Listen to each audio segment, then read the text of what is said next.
नमस्कार दोस्तों, स्वागत है आपका देवभूमि स्टडी एंड स्टोरी टेलिंग में। दोस्तों, जो आज की वीडियो है ये एक उस व्यक्ति के ऊपर ये वीडियो है जिसे उत्तराखंड के इतिहास में ही नहीं बल्कि भारतीय इतिहास में भी एक बहुत बड़े नाम के रूप में जाना जाता है। आंदोलन के दौर में जिनका नाम गांधी जी, नेहरू और बाकी अन्य जो बड़े नेता थे सभी इनके नाम से अवगत थे। हम बात करने जा रहे हैं वीर चंद्र सिंह गढ़वाली जी की। अब हम इनके थोड़े आगामी जीवन को देख लेते हैं। इनका जन्म 25 दिसंबर 1891 ईस्वी में मासी ग्राम पौड़ी गढ़वाल में हुआ था। और इनका जो वास्तविक नाम है इनका वास्तविक नाम है चंद्र सिंह भंडारी। इनके पिताजी का नाम जलौत सिंह भंडारी है। इनके जो पूर्वज थे वो मुरादाबाद के रहने वाले थे और ये एक राजपूत परिवार से बिलोंग करते थे। बात को ये पौड़ी गढ़वाल आके बस गए। दोस्तों, जैसा कि हम सभी जानते हैं, उत्तराखंड की कई पीढ़ियां सेना में तैनात रही हैं और सैन्य परंपरा यहाँ का हिस्सा रही है।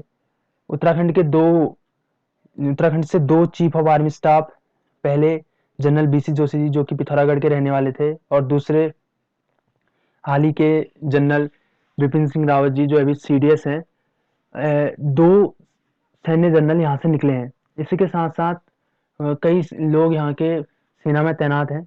आपको सिर्फ एक फन फैक्ट बताता हूँ, आप गूगल पर सर्च कीजिए बस कि which is the most dangerous regiment in army और which is the most deadliest regiment in army, आपको आपका जवाब मिल जाएगा। खैर, इस बात को छोड़ते हैं, अब इनके बाद के जीवन पर चर्चा करते हैं।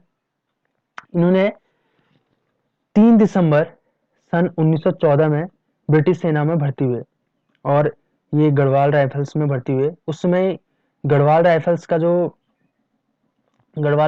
जो नाम था वो था रॉयल गढ़वाल राइफल्स। आपको पता होगा, गढ़वाल राइफल्स यानी कि गढ़वाल राइफल्स का जो हेडक्वार्टर है वो है लैंसडाउन में। ये लैंसडाउन से भर्ती हुए थे।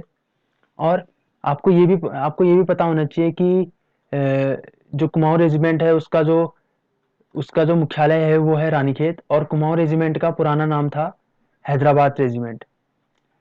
अब हम इनकी जीवनी को आगे को देखते हैं। आगे के दिनों में इन्होंने क्या किया। ये जो प्रथम विश्व युद्ध हुआ था उस दौरान ये ब्रिटिश सेना की ओर से लड़े थे। फ्रांस के युद्ध में इन्होंने भाग लिया जो कि 1 अगस्त 1915 को हुआ था।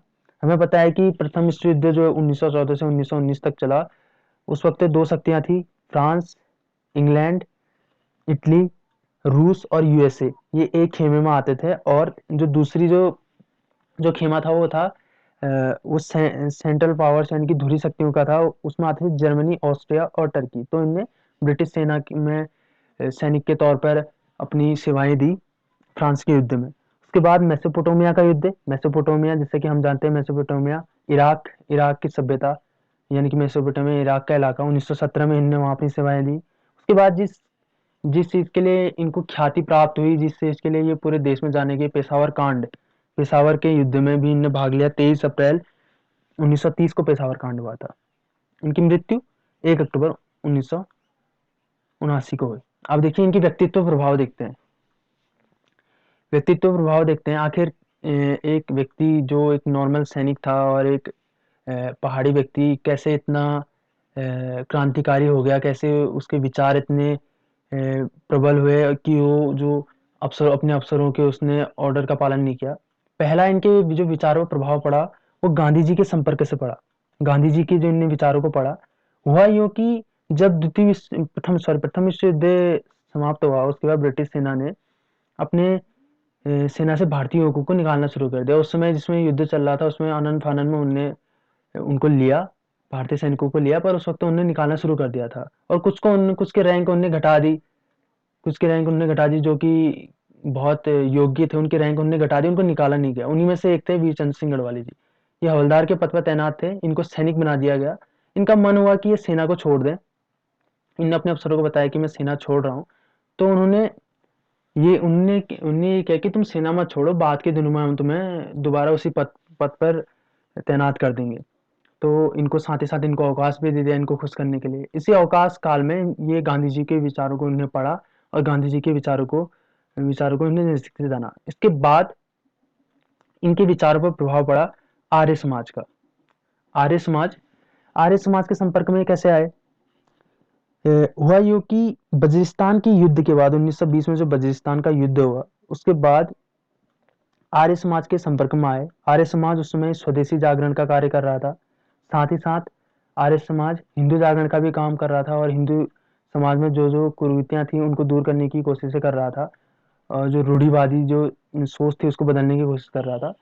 और ये आर्य समाज के प्रभाव में आए और आर्य समाज के जो विचार था, चिंतन था, उससे प्रभावित हुए। अब जो इस प्रकार की चीजों में संलग्न होने लगे, तो जब इसका पता ब्रिटिश सेना के इनके अफसरों को चला, तो उन्होंने बदले की भावना से इन्हें खैबर दर्रे के पास भेज दिया। खैबर दर्रे में इनको तैनात कर दिया। खैबर दर्रा, खैबर दर्रा बहुत इंपॉर्टेंट है, क्योंकि खैबर दर्रा ही वो स्थान है जहां से आर्य भारत में आए थे। आर्यों का आगमन खैबर दर्रे से हुआ था। और खैबर दरिया खैबर पख्तूनवा जो स्टेट है पाकिस्तान का, वहाँ है। और दर्रा जो है अफगानिस्तान और पाकिस्तान को जोड़ता है। इसके बाद इन पर कम्युनिस्ट विचारधारा का भी प्रभाव पड़ा। ये कॉमरेड थे, और इसी वजह से बाद के दिनों में कम्युनिस्ट पार्टी के ऊपर इनको टिकट भी मिला। अब देखिए पेशावर कांड, जो कि 23 अप्रैल 1930 में हुआ। थोड़ा सा इसकी पृष्ठभूमि जान लेते हैं। पेशावर जो कांड है वो मूलतः पेशावर में जो आंदोलन चल रहा था वो पठानों के द्वारा चल रहा था, यानी कि अफगानों के द्वारा चल रहा था। और अफगान भी उसी तरीके से, जिस तरीके से पूरे भारतवर्ष में अन्य लोग आज़ाद भारत की मांग कर रहे थे, वो भी आज़ादी की मांग कर रहे थे। तो ये आंदोलन जोर शोर पर था। तो अंग्रेज इस बात से डरे हुए थे। उन्होंने उन्होंने गढ़वाल राइफल्स की जो 2/18 बटालियन है, जिसमें ये तैनात थे, उसको भेजा इस आंदोलन को दबाने के लिए। और उस वक्त ये ब्रिटिश सेना में मेजर हवलदार के पद पर तैनात थे। पर मूलतः इनको उस टुकड़ी में शामिल नहीं किया गया था, जो टुकड़ी वहां दमन के लिए जा रही थी। इनने जीत करके ये उसमें शामिल हुए। जब ये वहां पहुंचे तो इनने देखा कि लोग शांतिपूर्ण आंदोलन कर रहे हैं, और एकाएक अंग्रेज अफसरों ने ये हुक्म दिया कि इन लोगों पर गोली चला दी जाए। तो ये जो उस समय स्वदेशी जो आंदोलन था, उनका प्रभाव इन पर भी था। क्रांति के विचारों का प्रभाव इन पर भी था। इन्होंने सभी गढ़वालियों को मना कर दिया कि आप गोली नहीं चलाएंगे। और इनके ये कहने से सारे गढ़वालियों ने एकदम से अपने हथियार रख दिए, और अंग्रेज भौचक्के हो गए। भौचक्के हो गए और भौचक्के हो गए। और ऐसा इतिहास में कभी नहीं हुआ था कि किसी भारतीय सैनिक ने किसी अफसर को अब अंग्रेजी अफसर की बात टाली हो। इसके बाद इनका कोर्ट मार्शल किया गया। हम जानते कोर्ट मार्शल सेना की एक प्रक्रिया होती है। कोर्ट मार्शल किया गया, इनको सेना से निकाल दिया गया, इन पर केस चलाया, और अंग्रेजों की साजिश थी कि इनको मृत्युदंड दिया जाए। पर उत्तराखंड के चमोली के रहने वाले मुकुंदी लाल जी, जो कि उत्तराखंड के प्रथम व अंतिम बैरिस्टर या बार एट लॉ कहलाते हैं। साथ ही साथ इन्हें गढ़वाल का भीष्म पितामह भी कहा जाता है। इनकी कुशल वक्तव्य और जो इनकी वकालत की जो विद्या थी, उसके कारण जो चंद्र सिंह गढ़वाली जी का जो मृत्युदंड की सजा थी, उसको इन्होंने 14 साल के कारावास में बदल दिया। 14 साल के कारावास में बदल दिया। और वीर चंद्र सिंह गढ़वाली जी को एबटाबाद पेशावर में है, जो कि पाकिस्तान में है, वहां की जेल में इनको स्थानांतरित कर दिया गया। इस दौरान इन्होंने अपने दिन जेल में बिताए और अध्ययन किया भारतीय राजनीति का, भारतीय समाज का। इसके बाद ब्रिटिश साम्राज्य में प्रेशर था, तो उन्हें सभी आंदोलनकारियों को छोड़ रहे थे। इसी कड़ी में सन 1941 में इनको 11 साल के कारावास के बाद छोड़ दिया गया। और उसके बाद जब 1942 में भारत छोड़ो आंदोलन हुआ, तो इन्होंने भी बढ़ चढ़कर इस आंदोलन में हिस्सा लिया। इसके बाद साथ ही साथ एक चीज था कि इनको ब्रिटिश शासन ने इन पर प्रतिबंध लगाया था कि ये गढ़वाल की जनता के साथ ना जा सके, उनके ऊपर क्रांति का विचार ना पड़ सके, इसलिए इनका गढ़वाल में जाना प्रतिबंधित था। पर ये कुमाऊं में जा सकते थे। इसी कारण जो कुमाऊं में उस वक्त पानी और राशन की जो खतरनाक स्थिति थी, उसको दूर करने के लिए उन्होंने पानी रास्ता आंदोलन चलाया था रानीखेत में। अब ये देख लेते हैं, गढ़वाल में इनका प्रवेश प्रतिबंधित था, पर 1946 में कम्युनिस्ट साथियों की मदद से इनका प्रवेश वहां हो पाया। और कम्युनिस्ट पार्टी के ही टिकट पर सन 1967 में इन्होंने चुनाव भी लड़ा, लेकिन ये इसमें हार गए। अब हम ये देख लेते हैं कि इनको कई लोगों ने इनके बारे में कई बातें बोली, अच्छी-अच्छी बातें बोली और इनके बारे में कई जानकारियाँ दी। माना जाता है कि आज़ाद हिंद फ़ौज का बीज जो था, जो उसका आइडिया था, वो इन्हीं के दिमाग की उपज था, इन्हीं की दिमाग की उपज था और ये बात किसी और ने नहीं, मुकुंदी लाल जी ने कही है। आईएनए के जो उस वक़्त आईएनए के जो उस वक़्त जनरल थे, मोहन सिंह जी, उनके शब्दों में भी ये बात दिखती है और गांधी जी ने इनकी प्रशंसा की है। गांधी जी ने ये कहा कि अगर मेरे पास वीर चंद्र सिंह जैसे 4 व्यक्ति होते, तो मैं भारत कब का आज़ाद हो जाता।